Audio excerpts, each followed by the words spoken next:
Bonjour les amis, j'espère que vous allez bien. Hier j'ai fait une vidéo ici où j'ai montré la demande d'explication que l'Africa Foot a envoyée à Marc Brice.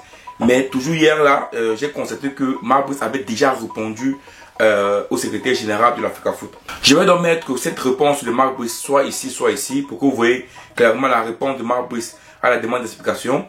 Mais ici clairement, je vais analyser un peu sa réponse et on va essayer d'évoquer les points qui m'a touché en fait dans cette réponse de Marc Brice. Il y a 6 points clés que j'aimerais mentionner ici quand j'ai lu en fait ces lettres de Marc Brice. Le premier point clé que je vais mentionner ici, c'est que pour moi, cette lettre n'a pas été écrite par Marc Brice. Oui, moi je pense que cette lettre a sûrement été écrite par un membre du staff technique de Marc Brice, peut-être un membre camerounais, parce que je ne pense pas que c'est Marc Brice qui l'a écrit comme ça, parce que quand il rappelle les faits de Samuel Eto'o, où il précise là que Samuel Eto'o a fait une interview où il a dit clairement que les entraîneurs doivent jouer leur rôle et non que ce sont les dirigeants, le président de l'Africa Foot ou même le ministre des Sports qui vient faire la feuille de match. Donc clairement ici, il répond en disant que Samuel Eto'o a dit dans une interview avec Alain Foucault, et aujourd'hui on se rend compte que ce qu'il a dit c'est pas ce qu'il respecte aujourd'hui. Donc je pense que cette petite sortie là, c'est pas Marc Brice. Moi je pense pas que c'est Marc Brice. Je pense qu'on l'a sûrement parlé de ça, on l'a sûrement évoqué plusieurs choses que Samuel Eto'o a fait au sein de l'équipe nationale et de l'Africa Foot, et donc cette lettre a été rédigée par un Camerounais.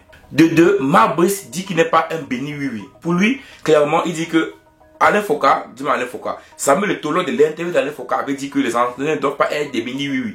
Et donc clairement il dit que lui il n'est pas un béni oui, et donc il fera tout pour que lui, coach comme entraîneur les Lions Indomptables, puisse prendre les décisions pour l'équipe nationale et que aucune personne, c'est-à-dire que ce soit le ministère des Sports, que ce soit l'Africa Foot, n'interagisse ou n'intervienne dans les décisions qu'il va prendre au sein du staff technique et au sein de l'équipe nationale du Cameroun. Donc clairement ici il répond à Eto'o en disant que lui, Eto'o ne pourra pas l'influencer comme Eto'o a influencé Rigobert Song. Donc clairement ici, moi je pense que c'est pas mauvais de dire ça, parce que oui, il faut le dire, Eto'o doit laisser également le coach faire son travail, c'est normal, c'est logique.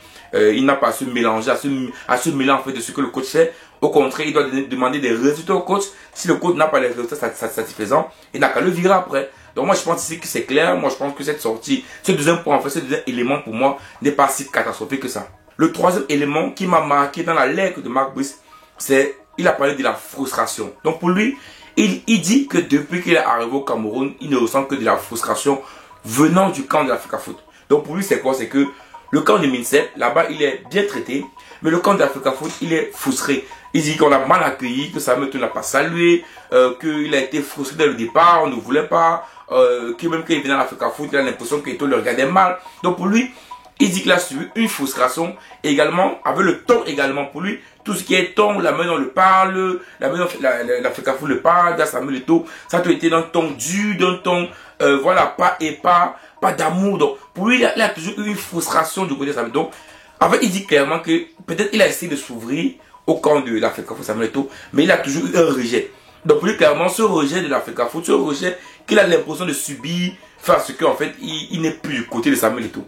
Maintenant, est-ce que ce rejet n'est pas également dû à la cause que j'ai fait une vidéo en disant que cela provient du ministère des Sports qui a tout fait pour que Samuel Eto'o et Marc Brice ne puissent pas s'entendre. Il faut le dire clairement, quand le ministère des Sports décide de prendre Marc Brice sans l'aval de l'Africa Foot, automatiquement il savait personnellement que cela allait créer des frustrations, des désaccords, des conflits entre Marc Brice et Samuel Eto'o. Donc, ici clairement, Marc Brice parle de sa frustration qu'il a depuis qu'il est arrivé au sein de l'équipe nationale du Cameroun, surtout la manière dont l'Africa Foot le traite.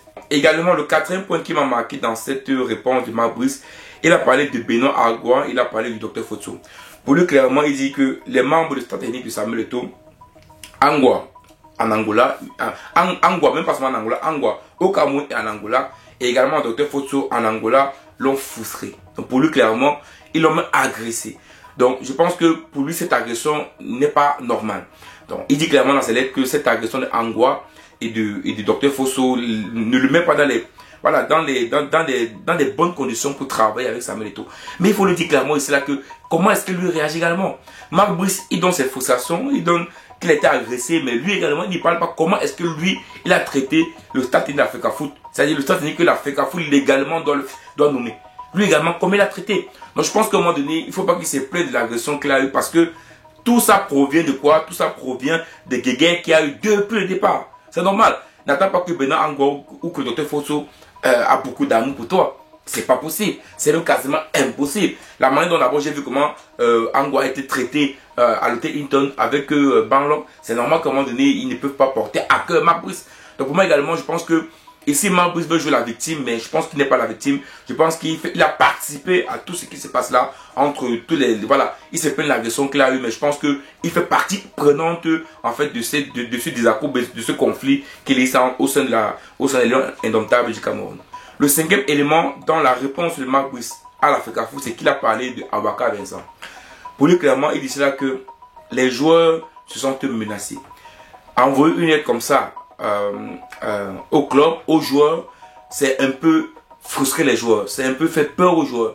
Il rappelle également que même lors du match contre le Cap-Vert, la FECAFOOT a envoyé des lettres au club pour préciser également ce qui s'est passé. Donc, plus clairement ici, Eto'o est en train de frustrer les joueurs et cela peut arriver, ou bien cela peut entraîner, voilà, que les joueurs, par exemple, ne viennent plus en sélection nationale. Donc, je pense que c'est quelque chose qui peut arriver. En tout cas, à mon avis, je pense que oui. Si la FECAFOOT continue à envoyer des lettres comme ça au club des joueurs, je pense qu'à un moment donné, les clubs ou même les joueurs peuvent décider de ne pas venir en sélection nationale. Et là, qui sera la faute? Ça sera Marc Brice ou ça sera la FECAFOOT? Clairement, ici, il faut dire la vérité. Si les joueurs commencent à être offusqués et ne viennent plus jouer pour les nationales, on va voir qui a offusqué les joueurs, qui a empêché les joueurs de venir. On dira que c'est Samuel Eto'o et la FECAFOOT.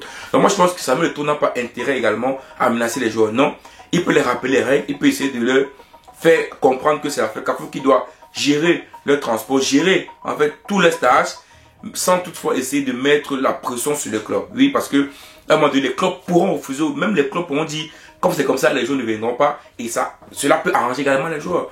Donc je pense qu'ici, clairement, Samuel Eto'o et la FECAFOOT doivent revoir leur communication, surtout au niveau des joueurs. Parce que, après, ce sont les joueurs qui sont au stade.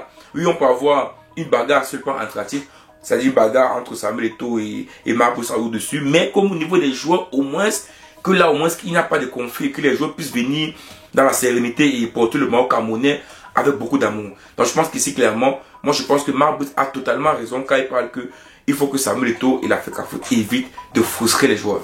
Et enfin, le sixième élément, et pour moi le point le plus essentiel, le plus important dans la lettre de Marc Brice, c'est qu'il parle d'une sortie de crise. Oui, si vous avez remarqué dans la lettre de Marc Brice, il précise que voilà, il est venu pour travailler pour les nationales, il a également des objectifs à atteindre, voilà, son but c'est de travailler dans la sérénité, et donc pour lui, il veut sortir de crise. Oui, je comprends les amis, Marc Brice est l'auteur, il a participé au conflit qu'on voit aujourd'hui.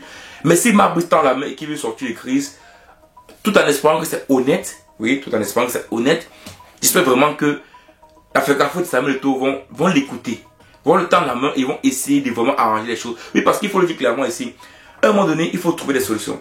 Si Marc Brice tend la main et dit clairement qu'il veut que la paix revienne, il veut travailler en toute sérénité, alors il n'a qu'à s'asseoir avec Samuel Eto'o, avec bien sûr le ministère des Sports, oui, parce que je vous dis bien, Samuel Eto'o et Marc Brice, si eux deux tout simplement s'asseyent, ils n'iront jamais trouver un accord. Alors que il est important que le ministère des Sports participe également à cette assise-là. Oui, parce que imaginez-vous que Samuel Eto'o et Marc Brice résolvent le problème et que le ministère des Sports vient encore tout gâter. Donc vous voyez qu'il y aura toujours le conflit qui va exister. Donc je pense à un moment donné que c'est important, même que Marc Brice joue le rôle d'arbitrage, oui, des médias même entre la FECAFOOT et le ministère des Sports pour régler ce problème. Parce qu'il faut le dire clairement, si le 7 et le 10, le même problème revient, à un moment donné, on va se demander, mais qu'est-ce qui se passe? Il faut au moment donné trouver une porte de sortie.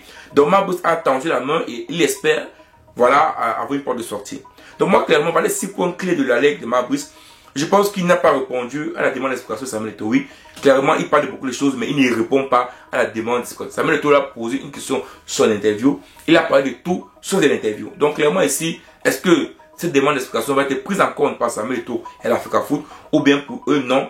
Il ne répond pas clairement aux allégations qu'on l'a posées concernant son interview à la DH ici en Belgique, et que est-ce que la FECAFOOT va encore sortir une autre note d'information ou une autre lettre pour adresser à Marc Brice pour qu'il réponde clairement à l'interview qu'il a donnée au journal La DH.